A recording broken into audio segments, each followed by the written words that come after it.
Hello and welcome to Global News Factory. I'm your host Vikrant. Let's start with US today. The new war secretary. Oh man, it is so embarrassing to even say this. War secretary. Pete Hegseth gathered hundreds of generals and gave them one job description. Fight wars. Not de-escalate, not keep the peace. Fight wars. You watch this first.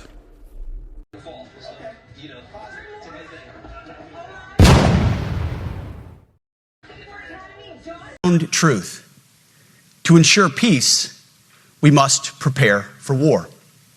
From this moment forward, the only mission of the newly restored Department of War is this: warfighting. Preparing for war and preparing to win. Unrelenting and uncompromising in that pursuit. What a stupid administration this is. On one hand, we have Pete Hegseth beating the wardrum, and on the other, his own boss, Trump, is busy bragging that he ended 10,000 wars and deserves a Nobel Peace Prize. So, which is it? Likewise, in a period of just 7 months, I have ended 7 unendable wars. They said they were unendable. You're never going to get them solved. We must prepare for war. From this moment forward, the only mission of the newly restored Department of War is this: warfighting. Peace trophy in one hand and launch codes in the other. Looks like the plan was to declare peace so the Department of War could start fresh. And then came the part that tells you everything about the mindset. Hegseth said the quiet thing out loud: dump the Geneva Conventions. Ignore what he says, stupid rules of engagement. Watch this. We unleash overwhelming and punishing violence on the enemy.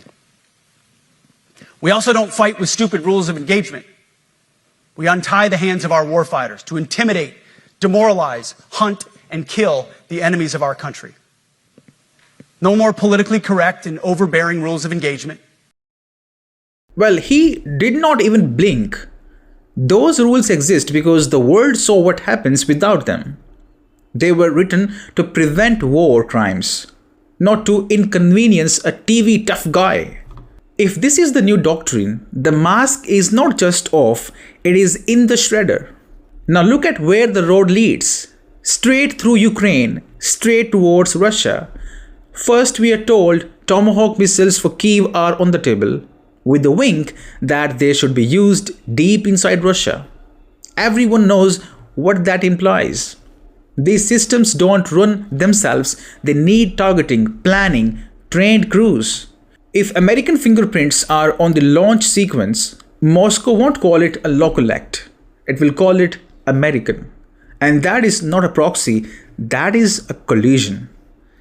And the movement in the north tells the same story. US P-8 sub-hunters flying out of Norway. Yes, we have reports that US has now deployed 2 to 3 P-8 anti-submarine aircraft in the Baltic Sea, very close to Russia. Then we have missions along the Baltic, destroyers nosing around the Arctic. A spokesperson from Norway confirmed that American aircraft were operating Allied activity in the neighborhood. We can all read a map. The neighborhood is Russia's front porch. So what exactly is US defense policy now? Talk peace, act war, and hope nobody watches the pattern. If that is the game, don't be shocked when Moscow answers in kind. You push P-8s and destroyers up north. Don't cry when Russian boats show up off Cuba, when long-range assets visit Venezuela, when the Caribbean starts to feel like the Baltic with palm trees. Bullying has a cost, it comes due with interest. Meanwhile, the talking heads keep trying to rewrite the entire script. Russia can't win, says the US envoy Keith Kellogg. I'm quoting him. I think in his heart of hearts, Putin realizes he cannot win this. This is an unwinnable fight for him. Long term, it is not going to happen. Unquote. Unwinnable, he says. Nice words for a nice headline, but on the ground, Moscow is already winning the slow war, and Kyiv's own generals have said as much between the slogans. If the battlefield is going one way and the speeches go the other, you know which one is propaganda. You also know which one gets people killed. So looks like the US has slipped into war mode.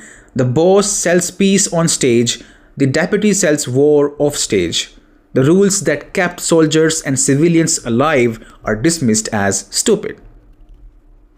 Long-range missiles are being greenlit in whispers. Sub-hunters are flying from Norwegian runways. Warships are cruising near Russia's eyes. The choice is still on the table. Step back from the ledge or jump and call it flying. Right now, the War Department looks eager to jump. Interesting times. Moving on. The next story is about a new budget plan from the same people who gave you endless war. Take money from clinics and classrooms and pour it into a trench. Yes, NATO has its eyes on Europe's healthcare and school budgets to keep feeding the Ukraine war. Imagine that. When the cash runs low, the warmonger math kicks in. Enter Jens Stoltenberg, the former NATO revenue officer, now back on the stage with a sales pitch that would make any lobbyist blush. He says, I'm quoting him exactly, I know that 1 additional billion to Ukraine or 1 billion extra to national defense is 1 billion less to other good purposes like health, education, and infrastructure. But we must remember that the highest cost is to let Putin win. So there it is. He admits the trade-off: health, education, infrastructure, good purposes. But sorry kids, the war needs your lunch money. And he is proud of that model, the shitty model. He even bragged. Can you believe that? He bragged that since he took over the finance ministry, Norway, one of the richest countries on the planet, has tripled its support to Ukraine and jacked up defense spending. Simple translation: more for the war chest, less for the school, and less for the hospital bed. If that is the showcase for Europe, expect the rest of the EU to copy it badly and bill you for the sequel. Let's call this what it is. EU taxpayers are being taken for a ride.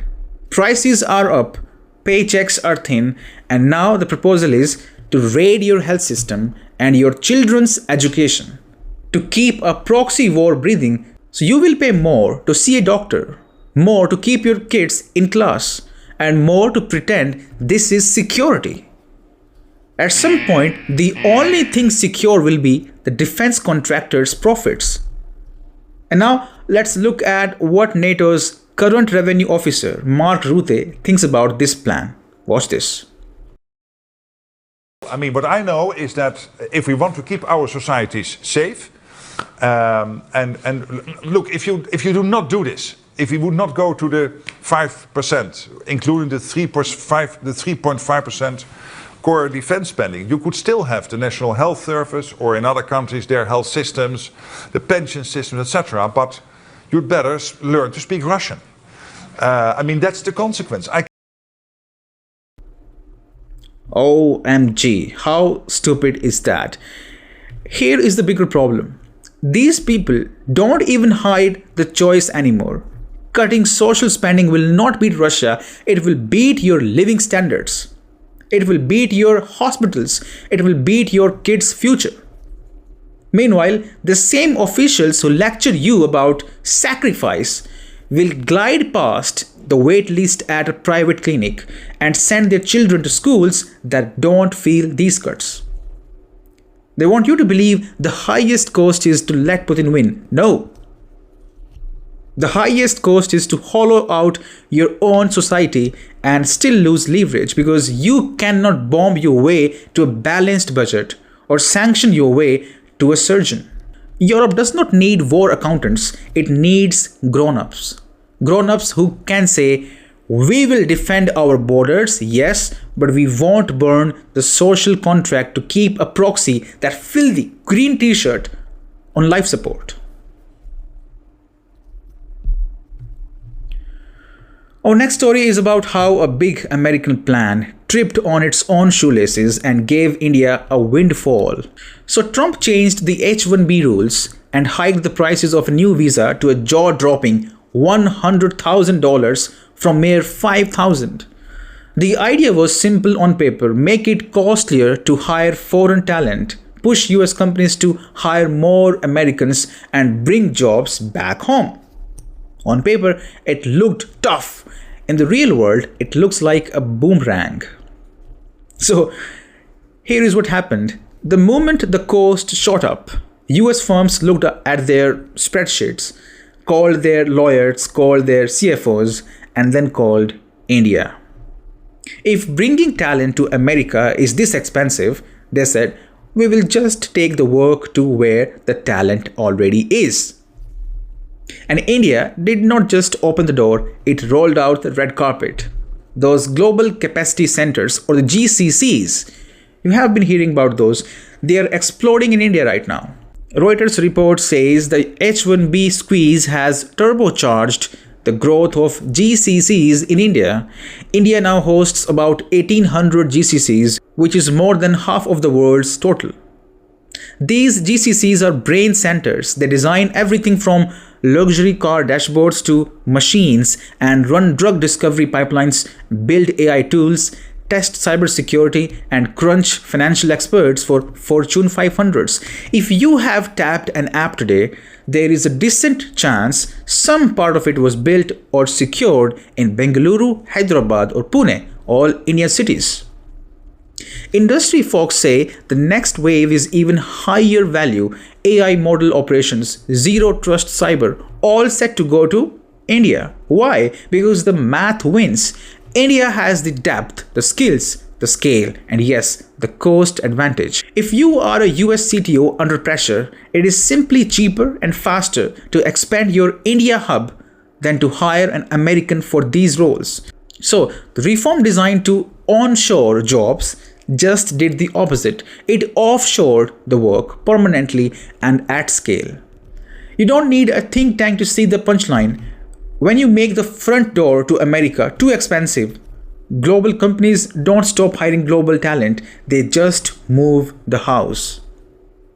And this is not only India's party. Mexico, Colombia, Canada, they all smell opportunity. Time zones close to US, strong talent pools, friendly visa regimes. If Washington keeps raising barriers, nearshoring and friendshoring will do the rest. Let's be honest, America needs engineers and India has them, millions of them. 70% of H-1B beneficiaries were Indians. That pipeline did not vanish, it rerouted. The jobs that would have flown to Silicon Valley are landing here in India.